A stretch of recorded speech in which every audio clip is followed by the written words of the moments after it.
Hi everyone, my name is Kayleigh and I'm from Limerick. I was very wary about doing my testimony, but then I remembered myself, pre-Holy Family, new to my faith, looking through the testimonies, just hoping I would find someone I could relate to.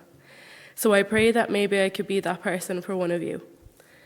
I grew up in a non-practicing Catholic household, although I do remember my mom praying with us before bed when we were small, but that stopped at some point. For me, my communion was just a day out with a pretty dress getting loads of attention. I didn't really understand what it was.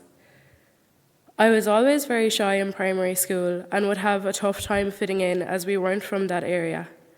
This also continued in secondary school, but at that age, I wanted to fit in badly and impress people so much that I began to change myself for the worse. I would steal cigarettes from my dad and bring them to school to give to the cute boys to try to impress them.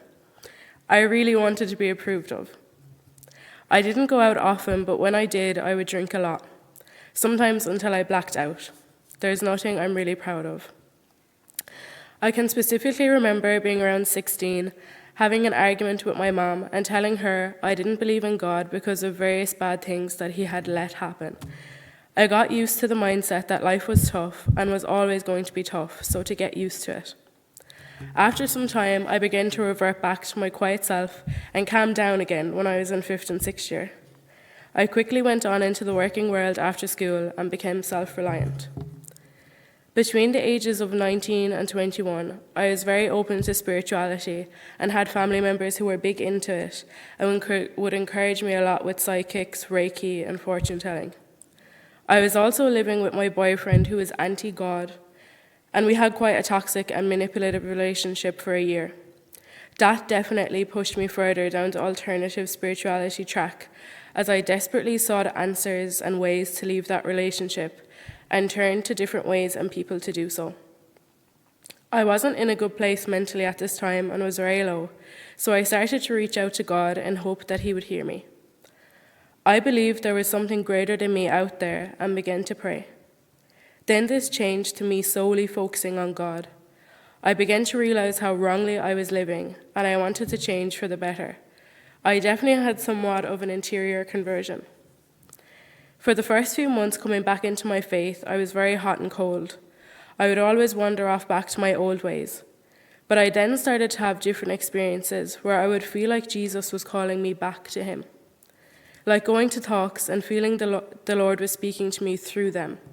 Even though I was doubtful, I went to a healing ministry event, and I witnessed the Lord work miracles in people there. I left that night knowing Jesus Christ was alive, and he was present among us. After another talk I went to, I bought my Bible. For a period of time after that, I kind of slid back off track and wandered away from the Lord. After a few weeks of this, I realized it and ran back to him. I prayed and felt to open my Bible, which was still wrapped in plastic, left to the side somewhere in my bedroom. I opened it, read it, and cried onto the pages. I was so sorry. I picked up the Bible to move it, and a little piece of card fell from the back pages, which read, "Fear not, I have redeemed you. I have called you by name, you are mine." I cried even more because I knew that was Jesus. I felt like he was calling me back to him. After a few months of straying away, I felt closer to Jesus each time I came back to him. I then started to wonder about youth groups and prayed to make friends in the faith who might help me to stay close to Christ. Some time passed, and I was told about the Franciscan Friars of the Renewal. My mom told me she thought I should meet Father Oisín. So after some thinking, I decided to ring him to arrange a confession. At this time, I had already tried to do a general confession about 3 times, and it didn't go well. The priest just didn't have the time or show the interest that I needed. So last May, I went into my Ross and I met Father Oisín. He turned out to be one of the kindest priests I had ever met. I knew I'd be grand, so I went to confession to him. I really felt like Jesus was with me. I had a great confession and again came home truly knowing Christ was close to me. My life was never the same. I wanted more. I wanted to change. I wanted to be better. I slowly began to hate my sin and to love Christ more. I began to pray a lot for hours daily. I stayed in touch with Father Oisin over the summer and would meet him from time to time for confession and healing of memories. One evening, as I was leaving the friary, he handed me a piece of paper that said, "Pray about going to Holy Family Mission for 1 year." I knew he must have received that from the Holy Spirit for some reason while I was there. I didn't have much of a reaction to this, and instead said, "I'd rather go to Medjugorje though." To which he replied, "Please pray about it for at least a month." So I reluctantly prayed about applying to Holy Family, which went a little like, "God, you know I don't want this, but if that's what you want, then okay." A few weeks passed, and I had regularly prayed about this. I remember one day specifically, I realized my heart completely changed towards Holy Family, and I began to think that's exactly where I need to be. That's the perfect place for me right now. I knew the Lord had changed my heart about it, which was such a blessing in disguise.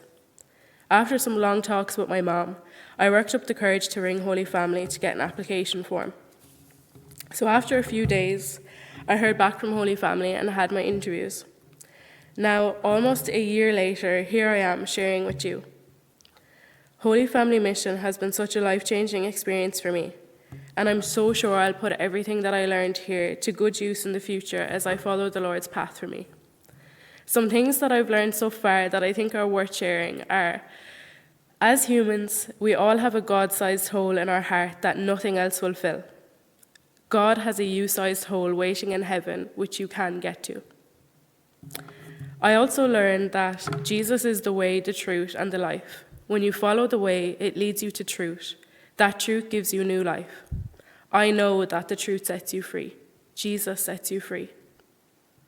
Thank you for taking the time to listen to my testimony and for all of your support. Please be sure of our prayers for you. God bless.